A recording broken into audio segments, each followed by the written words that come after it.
अब जो भक्ति कर रहे हैं वो ये सोचकर कर रहे हैं कि हम सही भक्ति कर रहे हैं। इसका निर्णय कैसे होगा कि हम भक्ति सही कर रहे हैं गलत कर रहे हैं? अब ये दास कहता है कि सब विश्व में सभी संतों के पास, किसी भी संत के पास यथार्थ भक्ति मार्ग नहीं है।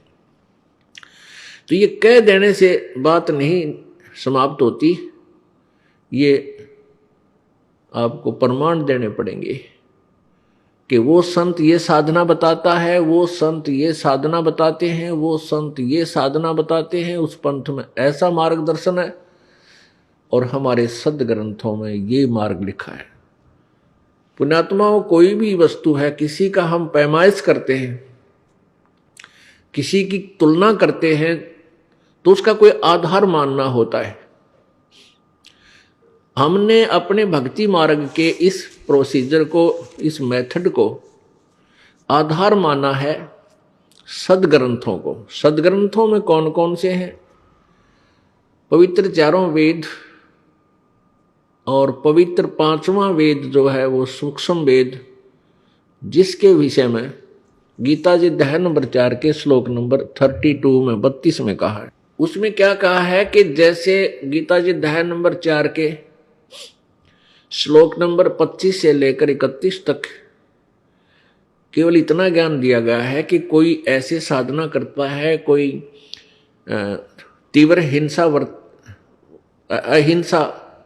व्रत रखता है, जैसे मुंह पर पट्टी बांध ली, नंगे पैरों चलना, और कुछ देवताओं की पूजा करते हैं, कोई केवल योग आसन करते हैं, कोई प्राणायाम करते हैं, कोई श्वास उश्वास की क्रियाओं पर ही विश्वास रखते हैं, कोई शब्द आदि से अपनी इंद्रियां हटा देते हैं, इन विकारों से, यानी संयमी बनने से ही अपने आप को मान लेते हम सत साधना कर रहे हैं। यानी ये जो भी साधना जैसी करता है, अपनी साधना को, अपनी क्रियाओं को वो पाप नाशक जानते हैं। यानी उनको ये समझ रहे हैं कि हम जो साधना करेंगे पाप नाशक है, इसलिए तो वो कर रहे हैं ना, तो छोड़ दे उनको।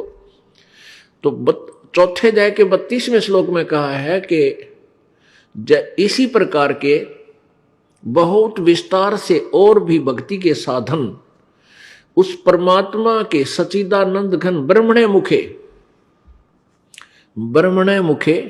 यानी सच्चिदानंद घन ब्रह्म के मुखारविंद से उच्चारित उस मुख्य ज्ञान में, अर्थात सूक्ष्म वेद में, 5वें वेद में विस्तार से कहे गए। और उनको कर्म जान, यानी वो करने से ही बनेंगे, कहने से नहीं।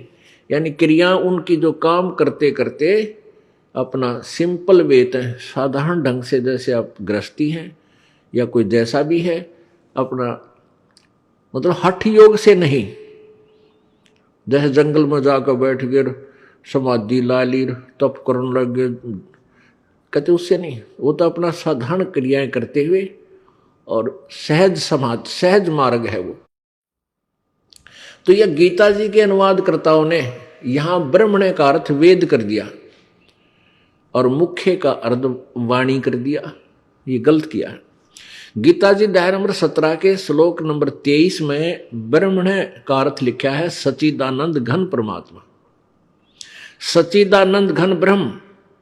तो यहां भी हम ब्रह्मणे का अर्थ सच्चिदानंद घन ब्रह्म कहें और मुख्य माने उनके वाणी में, सच्चिदानंद घन की वाणी में बहुत विस्तार से कहे गए हैं। तो इससे सिद्ध है कि गीता ज्ञानदाता किसी अन्य भगवान के बारे में कह रहा है, अपने से अलग, और उनके द्वारा उसके मुखारविंद से उच्चारित ज्ञान में सब प्रकार की वो साधनाएं, और उन कौन सी साधनाएं ठीक हैं, कौन सी गलत हैं, ये सब निर्णायक ज्ञान उसमें उस 5वें वेद में दिया है, सच्चिदानंद घन की वाणी में।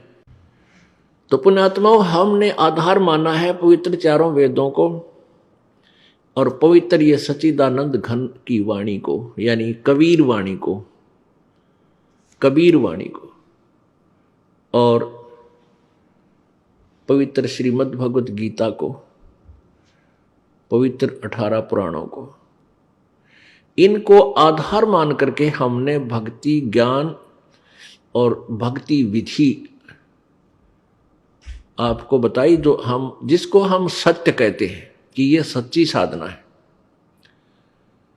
और यही साधना हमारे गुरुदेव ने हमें इस दास को पहले ही दे रखी थी, जब तक हमने वेदों और गीता को देखा भी नहीं था। उन्होंने कहां से दिया था हमें? वो भक्ति मार्ग सच्चिदानंद घन की वाणी मत है, यानी उस परमेश्वर की वाणी, कबीर वाणी से वो ज्ञान, उस आधार से हमें भक्ति दी थी जो आज उसमें विद्यमान है।